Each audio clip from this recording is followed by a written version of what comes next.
Bismillahirrahmanirrahim. Assalamualaikum warahmatullahi wabarakatuh. Salam sejahtera untuk kita semua. Semoga kita semua dalam keadaan sehat, bahagia, dan selalu berada dalam lindungan Allah Subhanahu wa taala, Tuhan yang Maha Esa. Pada video kali ini saya akan memberikan sebuah materi pada mata pelajaran teknologi perkantoran yang berada di kelas 10 otomatisasi dan tata kelola perkantoran di SMK Negeri 6 Surakarta. Video kali ini kita akan mempelajari tentang bab teknologi perkantoran, otomatisasi perkantoran, virtual office, dan dan teknik pengetikan atau keyboarding. Namun sebelum video ini kita lanjutkan, mohon bagi para siswa-siswi yang telah menyimaknya disiapkan juga alat tulis dan buku tulisnya untuk mencatat apabila ada materi dari video ini. Yang penting nanti bisa dicatat dalam buku catatan agar mempermudah dalam mengingat dan belajar kembali. Ya, bismillah ya, kita mulai untuk masuk ke materi pada bab pertama mapel teknologi perkantoran. Nah, kita masuk ke slide yang selanjutnya, yaitu peta konsep. Peta konsep ini berguna untuk memberikan arahan mau kemana setelah kita selesai, ya, atau arah yang ingin kita tuju setelah mempelajari bab ini atau pada tema ini, ya, atau bab ini yang lebih tepatnya. Jadi nanti selama bab 1 ini tentang teknologi perkantoran, otomatisasi perkantoran, virtual office, dan teknik pengetikan atau keyboarding ini nanti apa saja yang dipelajari. Nah, yang pertama ada teknologi perkantoran. Nanti mungkin ada pengertiannya dan lain sebagainya. Lalu ada otomatisasi perkantoran, ada kantor virtual atau virtual office. Lalu yang keempat teknik pengetikan atau keyboarding. Oke ya, kita ulangi. Jadi peta konsep pada bab pertama mapel teknologi perkantoran adalah bab teknologi perkantoran, otomatisasi perkantoran, virtual office, dan teknik pengetikan atau keyboarding akan membahas tentang 1. Teknologi perkantoran, 2. Otomatisasi perkantoran, 3. Kantor virtual, dan 4. Teknik pengetikan atau keyboarding. Ya, selanjutnya. Nah, sebelum kita masuk ke materi yang kita pelajari, alangkah lebih baiknya apabila kita tahu dulu. Jadi asal usulnya mengapa kita harus belajar teknologi perkantoran, dan nanti tujuannya apa yang ingin kita capai bersama agar kita semua dapat ilmu yang bermanfaat pada bab ini. Nah, kita masuk ke perkembangan teknologi perkantoran. Perkembangan ilmu dan teknologi yang semakin pesat serta peralatan mesin kantor yang digunakan semakin canggih, maka hal ini dapat mempengaruhi efisiensi kerja atau job efisiensi. Nah, pada bab pertama ini dapat disimpulkan bahwa semakin pesatnya perkembangan iptek, ilmu pengetahuan dan teknologi, serta pesatnya perkembangan peralatan atau mesin kantor yang digunakan, maka hal ini dapat mempengaruhi efisiensi kerja. Nah, jadi jelas ya, kalau menggunakan alat atau menggunakan mesin itu lebih mudah. Seperti contoh ya, yang paling sederhana, mungkin memotong kayu. Ya, kalau dulu kan menggunakan gergaji tangan, masih harus dipakai tenaga lah itu toh. Nah, harus menggoroknya ya, atau menggergaji itu menggunakan tangan. Sekarang sudah ada yang namanya mesin pemotong kayu. Nah, itu lebih cepat, lebih efisiensi, lebih lebih mudah. Nah, untuk mempengaruhi efisiensi kerja. Contoh lain mungkin untuk yang suka memasak ya.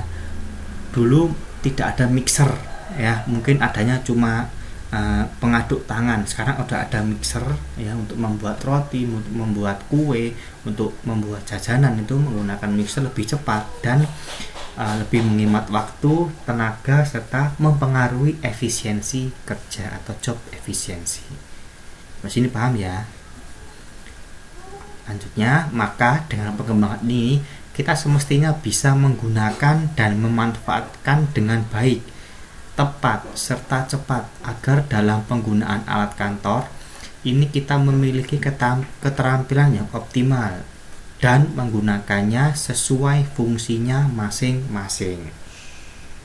Nah, dalam paragraf yang kedua ini kita semestinya bisa menggunakan dan memanfaatkannya dengan baik. Perlu digarisbawahi bahwa kita tidak wajib ya, atau tidak diharuskan untuk punya alat tersebut. Contoh, kita mau membuat kue, kita tidak punya alat untuk mencampurnya, kita nggak punya mixer, maka kita bisa pinjam ke tetangga atau ke teman kita dengan syarat kita harus bisa. Lah, kembali ke paragraf ini, bahwa setelah kita mempelajari teknologi perkantoran, kita tidak perlu punya alat tersebut. Seperti contoh kalau mau fotokopi, nah, kita mau beli, kan harganya mahal. Daripada beli, mendingan kita bisa mungkin pinjem printer yang ada fotokopiannya, kita copy sendiri. Atau kita punya teman yang punya fotokopian, kita mau memfotokopi, kalau kita lewat jasanya yang punya atau teman kita tadi kan kita bayar.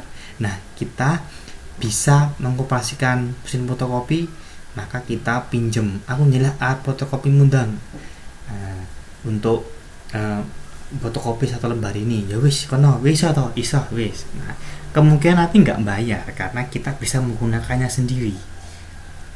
Jadi seperti itu ya, tadi ya, dan memanfaatkan dengan baik, tepat, serta cepat. Agar apa? Kita memiliki keterampilan yang optimal. Nah, kita nggak punya, tapi kita bisa. Itu menjadi poin yang ingin kita tuju. Itu ya, itulah yang ingin kita berikan kepada siswa-siswi agar bisa menggunakan alat secara optimal. Untuk apa? Memberikan keterampilan di masa depan, karena besok kan kalian sudah mantap toh, sudah masuk ke SMK 6, berarti nanti kalian akan bekerja sebagai staf administrasi ya, admin ya, atau mungkin sekretaris ya. Itu kan harus menggunakan atau harus bisa menggunakan alat yang mungkin kalian tidak punya. Nah, itulah nanti akan kita pelajari, kita bekali untuk kalian semua. Oke ya, sampai sini paham? Untuk perkembangan teknologi berarti alat atau mesin itu digunakan untuk efisiensi kerja, dan semestinya kita bisa menggunakan tanpa tidak wajib punya. Untuk apa? Untuk bekal kita, untuk bekal keterampilan kita pada masa yang akan datang. Itu ya. Oke, sudah paham ya. Sekarang selanjutnya,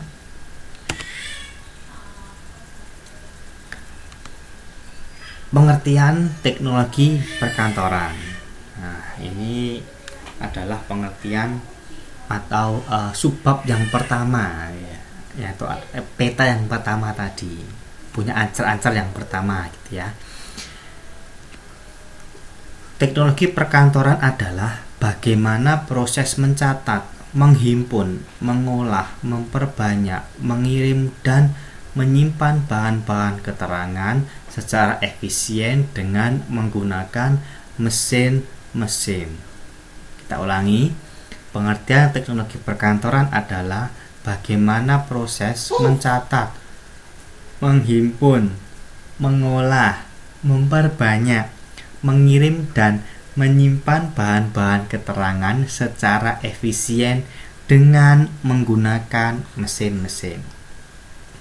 Nah, dapat kita tarik kesimpulan bahwa pengertian teknologi perkantoran adalah kita menggunakan mesin-mesin kantor untuk mencatat, menghimpun, mengolah, memperbanyak, mengirim dan menyimpan bahan-bahan keterangan. Bahan-bahan keterangan yang dimaksud di sini adalah dokumen-dokumen, file yang digunakan untuk kantor agar lancar dalam proses pekerjaan kantor yang dibebankan kepada para karyawannya. Jadi begitu ya anak-anak. Jadi untuk yang pengertian teknologi perkantoran ini. Selanjutnya ini nanti bisa di pause dulu ya pada videonya nanti untuk ditulis ya agar lebih mempermudah dalam pembelajaran. Jadi tidak harus buka video terus, mungkin kali-kali buka buku, buka catatan agar lebih cepat untuk belajarnya dan lebih hemat. Kalau tidak membuka video kan hemat, tinggal buka HP kan tinggal buka buku kan tidak butuh kuota gitu. Yang kedua, ini masih dalam subbab teknologi perkantoran. Dilihat dari tenaga penggeraknya. Nah, ini kita sudah masuk ke macam-macam mesin kantor. Yang poin A, dilihat dari tenaga penggeraknya. Ada dua, yaitu mesin manual dan mesin listrik. Saya ulangi, dilihat dari tenaga penggeraknya, mesin kantor itu ada mesin manual dan mesin listrik. Mesin manual, mesin-mesin yang digerakkan oleh tenaga manusia. Mesin listrik, mesin-mesin yang digerakkan dengan tenaga listrik atau baterai atau baterai. Paham ya ini ya? Ini kan mudah sekali. Oh, tenaga penggeraknya. Oh, manual berarti tenaga manusia. Oh, listrik berarti digerakkan dengan tenaga listrik atau baterai.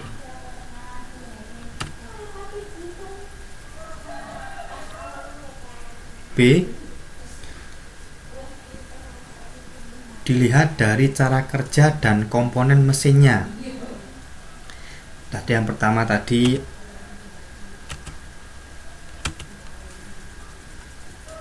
ada dilihat dari tenaga penggeraknya, sekarang dilihat dari cara kerja dan komponen mesinnya. Ada dua, yang pertama mesin mekanik, yang kedua mesin elektronik. Nah, mesin-mesin yang rangkaian komponennya tampak bergerak dalam operasinya disebut mesin mekanik. Ini kalau pas dicontohkan seperti mungkin ada yang punya alat jahit di rumah ya, jadi komponen yang bergerak itu terlihat.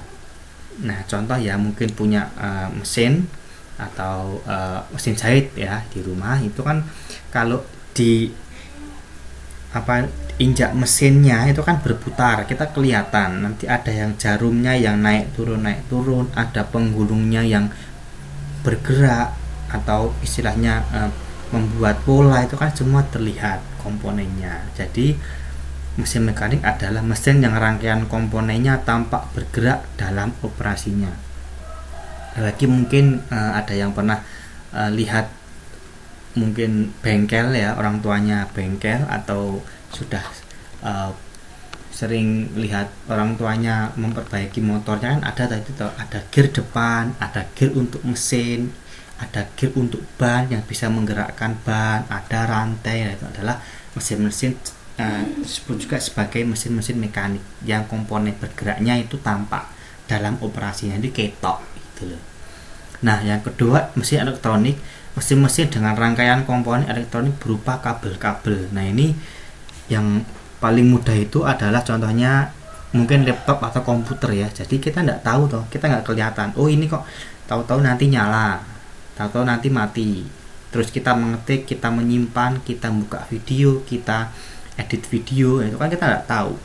Paling kelihatan cuma kalau nyala lampunya nyala toh, itu toh. Nanti kan kita nggak tahu, oh ini yang bergerak apa ya?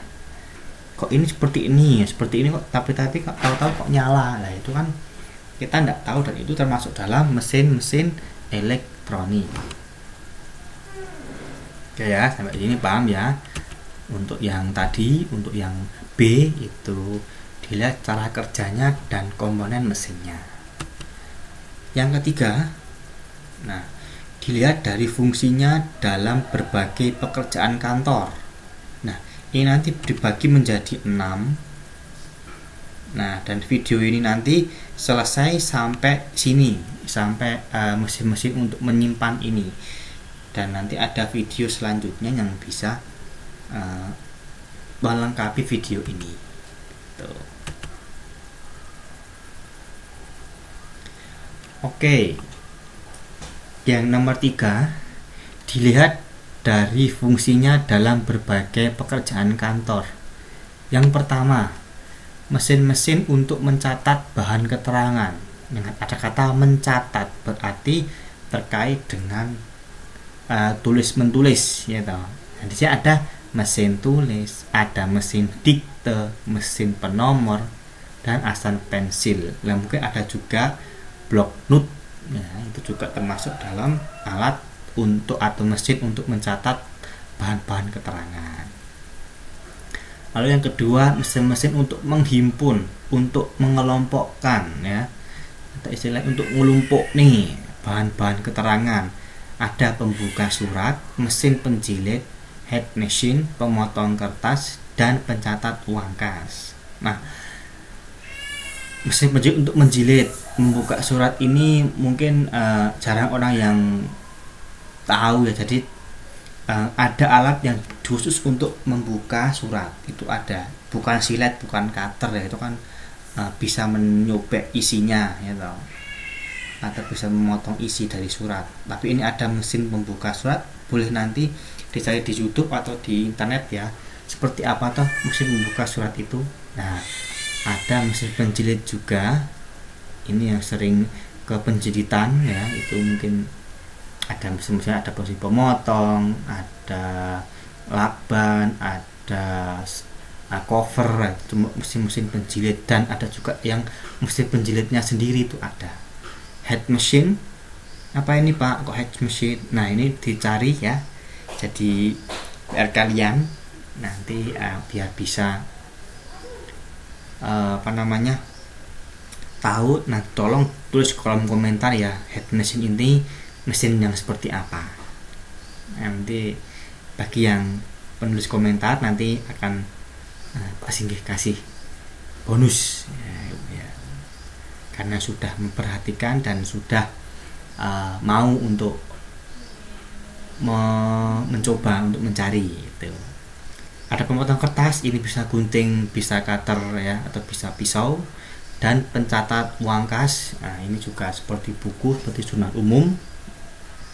Nah, kalau yang di akuntansi ya, atau nanti juga kalian kelas 11 12 ya, kalau ingin nggak salah ya, itu ada mapel tentang kas kecil.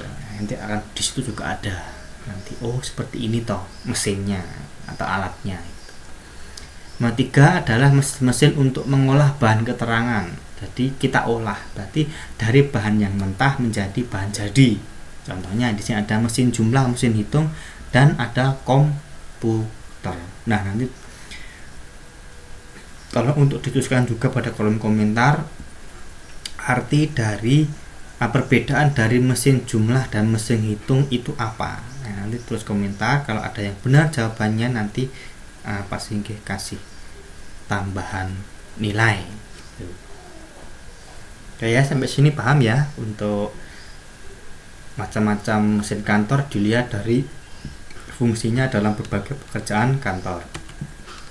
Setelah terakhir pada video kali ini, nomor 4 adalah mesin-mesin untuk memperbanyak bahan keterangan. Ingat ya, memperbanyak berarti mengcopy. Nah, Ada mesin stencil spiritus, mesin fotokopi, mesin perekam sheet, mesin offset, dan berbagai mesin cetak lainnya. Ini masih ada yang kurang ya, mungkin ada mesin scanner, dan juga ada flash disk atau hard disk yang digunakan untuk copy paste, memperbanyak secara soft file ya, tidak terlihat atau tidak terbentuk dalam bentuk yang bisa disentuh hard file. Jadi yang soft filenya nanti ada flash disk juga. 5. Mesin-mesin untuk mengirimkan bahan keterangan. Mengirim berarti menggunakan apa? Bisa telepon, interpon, teleprinter, faksimil, dan mungkin ada WA web, ada telegram, ada email ya, dan lain sebagainya. Itu ada banyak sekali untuk mengirimkan bahan keterangan. Dan juga bisa lewat pos untuk file-file yang memiliki nilai berharga ya, seperti ijazah, akte tanah, terus akte kelahiran, dan sebagainya. Yang keenam, yang terakhir adalah mesin-mesin untuk menyimpan bahan keterangan. Untuk menyimpannya nanti ada mapel kearsipan, nanti kita cocokkan saja. Ada mikrofilm, ada penghasil kertas, ada pelubang kertas, ada rak file, ada box file, ada folder. Nah itu ada banyak sekali. Nanti ini akan dibahas lebih jauh pada mata pelajaran mata pelajaran kearsipan. Oke, sampai di sini untuk video kali ini. Mungkin ada yang ingin ditanyakan untuk siswa-siswi yang sudah menyimak video ini. Jadi nanti kalian bisa bertanya pada Pak Singgih ya, bisa lewat WA group, bisa lewat Classroom, bisa juga tulis pada kolom komentar. Dan jangan lupa nanti dipelajari, diulang kembali ya. Dan terakhir nanti silakan di subscribe boleh ya, klik tombol loncengnya untuk nanti tahu kapan Pak Singgih mau upload atau kapan ada video terbaru tentang materi pelajaran yang ingin kita pelajari. Oke, sekian video kali ini, semoga bermanfaat untuk kita semua. Apabila ada salah-salah kata Pak Singgih mohon maaf. Wassalamualaikum warahmatullahi wabarakatuh. Tetap semangat, tetap sehat, tetap jaga kesehatan.